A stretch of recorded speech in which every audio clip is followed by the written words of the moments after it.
When I tell you this story, think about your kids. Think about your child coming home from a night out with their friends, laying down, going to sleep, feeling somebody come in the room and wake them and drag her out of bed, naked, forced on her knees, with her hands over her head, begging for her life, begging for her hero, her father, me, that couldn't be there. She was 5'3". She weighed 115 pounds. Bang! Dead. Gone. You have to listen to this devastating, heartbreaking plea from this father who lost his young daughter basically to soft on crime policies. I'm going to try not to interrupt too much, and I'll comment at the end from the perspective of a retired cop. House lawmakers focusing on victims of violent crime and repeat offenders at a field hearing in Charlotte, North Carolina. Logan Federico was only 22 years old when she was fatally shot during a home invasion at a house in Columbia, South Carolina. She went to USC to visit friends there, and her grieving father was at the hearing calling for immediate action. This is part of what he had to say. My heart really breaks for this man. I could only imagine what he's going through. How many of y'all have kids? I'm just curious. Here's what I need you to do. When I tell you this story, think about your kids. Think about your child coming home from a night out with their friends, laying down, going to sleep, feeling somebody come in the room and wake them and drag her out of bed, naked, forced on her knees, with her hands over her head, begging for her life, begging for her hero, her father, me, that couldn't be there. She was 5'3". She weighed 115 pounds. Bang! Dead. Gone. Why? Because Alexander Dickey, who was arrested 39 goddamn times, 25 felonies, was on the street. How about that? How good are we doing for our family? How good are you doing for your kids? He should have been in jail for over 140 years for all the crimes he committed. No doubt. You know how much time he spent in prison? A little over 600 days in 10 years. He's only 30 years old.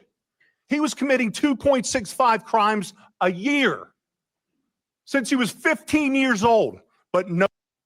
You know, I said I didn't want to interrupt too much, but you just have to ask the question, when is enough enough? When does someone do enough crime, do enough harm to the public before we come to the conclusion that this individual does not belong in the public anymore? Or is that even a thought that runs through the mind of these people? And it's primarily those on the left. Let's call a spade a spade. Let's call it for what it is.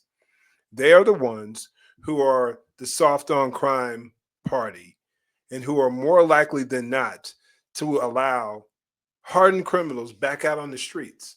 And this is what happens when that stupidity is allowed to run amok. Nobody could figure out that he couldn't be rehabilitated. Well, you'd have to put him in prison to see if he could be rehabilitated. Isn't that the idea of prison? But no, my daughter wanted to be a teacher. She finally figured it out 2 weeks before she was executed. And I haven't heard a damn word from Byron Gibson in South Carolina. Not one word. 4 months, no communication. His biggest concern was that he was pissed off about my interview and how I made him look on the Fox News channel with Trey Gowdy. How pathetic is that? That we're letting our 22-year-old kid Visiting friends. It's all she ever wanted to do was visit friends. And she literally was executed while on her knees begging for her life. Her name's Logan Federico, not Irina. And you will not forget her. I promise you. You will be sick and tired of my face and my voice until this gets fixed. I will fight until my last breath for my daughter.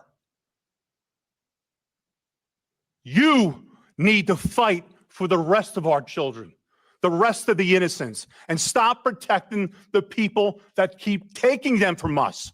Please. You have the power. We put you in the power to do what you have to do.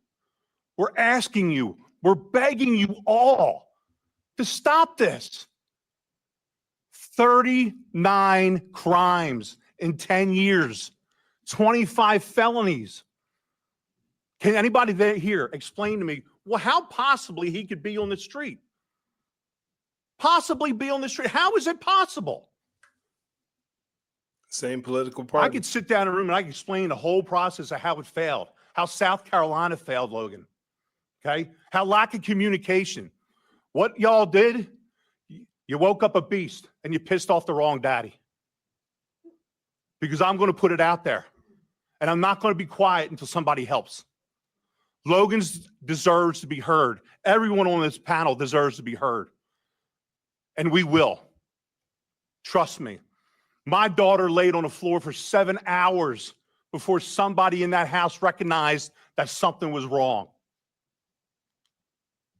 And that career criminal, an hour later, went on a spending spree with her debit card.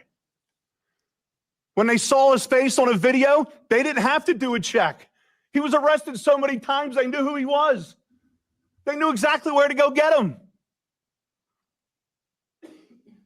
Pathetic. Absolutely pathetic that I'm here today. Thank you for your time. Here's a little bit more from the dad as he was recently interviewed on Fox News. But the soft on crime stuff has to stop. We have to be able to keep career criminals in prisons. We need more prisons. We need more mental institutions. We need more mental health. But no, the meeting turned into something totally different from another side. So the parties are divided here. Republicans are saying your lenient policies and the judges have allowed this man to walk time after time. And Democrats are saying the local prosecutors are understaffed and they're overwhelmed and you need more money. Can they both be right? No, absolutely not. The Democrats are wrong. It takes a judge and a solicitor to make those decisions. It took 10 minutes to find out that Alexander Dickey was a career criminal and what his extensive record was. They didn't bother to do their homework. That's the problem. It's not because they're understaffed. It's because they just didn't do the work. They don't communicate Lexington to Richland County. I've been told that. They don't. Like, what do you say to that? Honestly. But this is the reality in some parts of our country. There's some people, some politicians that are so focused on the so-called marginalized class or group or side that the victims get overlooked. And this isn't anything new, y'all. This has been going on for decades. It's only come to a head now because this Marxist, socialist, leftist ideology has just become more prevalent. And now we're seeing more of the fruit.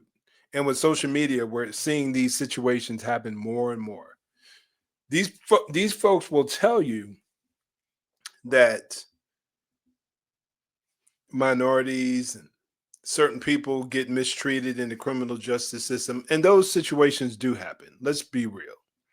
I don't want to be flippant or try to act like there aren't victims because the criminal justice system for my money, it's as good as you can get in a flawed, fallen world. But there are times where people will abuse their authority, cops, judges. It is what it is. It's just a reality. But considering the other options, I'll take what we have over and above any other system out there. But then you have people who only think about these so-called marginalized groups, as I said a moment ago. That's their primary motivation. That's where critical legal theory and critical race theory, nonsense like that, comes along and totally turns the criminal justice system upside down. And you see people, hardened criminals who should be incarcerated, out on the streets. And it happens way more than you think it does. I can guarantee you that. But I'd love to know what your thoughts are on this video. Again, my heart breaks for this father. And all these victims out here, all the people who've had to deal with this kind of nonsense where they've been failed by the criminal justice system. But I'd love to know what you think. Comment down below. But before you go, check out this video above. I think you'll appreciate it.